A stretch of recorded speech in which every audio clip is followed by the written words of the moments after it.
Hello, everyone. High Frequency Guru here.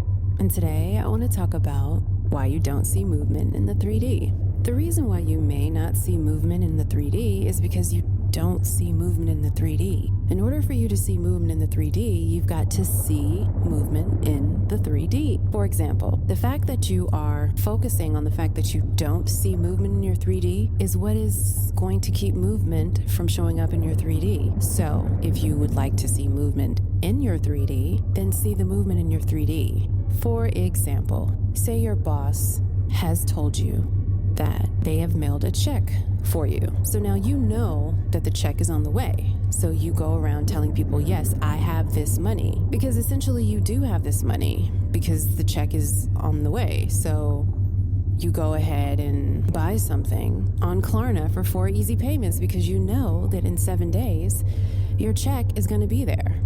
You know that. So you go ahead and you take action, right? That's how reality works.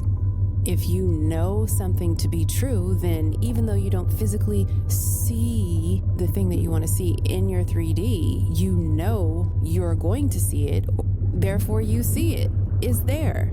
But you're seeing it with your third eye, okay? Which is the seat of the soul. It is how you create.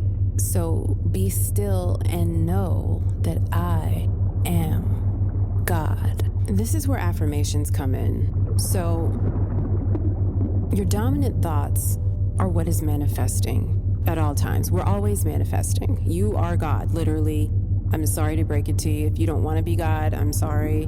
But everything that you think, believe, feel, the assumptions that you make, the meanings you assign to neutral props, that is what is showing up in your 3D.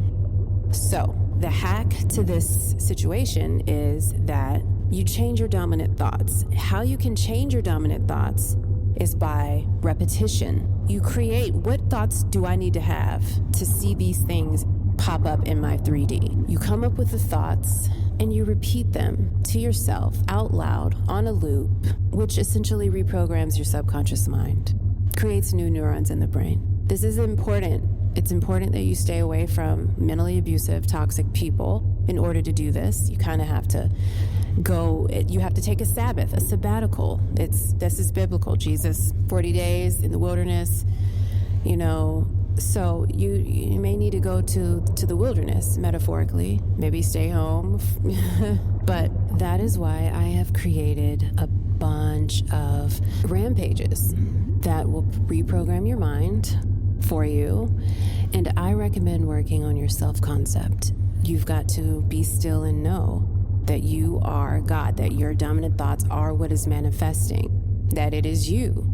Everyone is you pushed out, everything is you pushed out. So it is actually you that is creating your reality. And once that has saturated, that's the first step, is to do your self-concept work. Self-concept work, your self-esteem, your ability to manifest. It has to be saturated into your subconscious mind that you are God and that you are in control and that your thoughts are what is doing everything. Your thoughts are what is generating what you see in the 3D. Once that is saturated, I think that the rest is a cakewalk.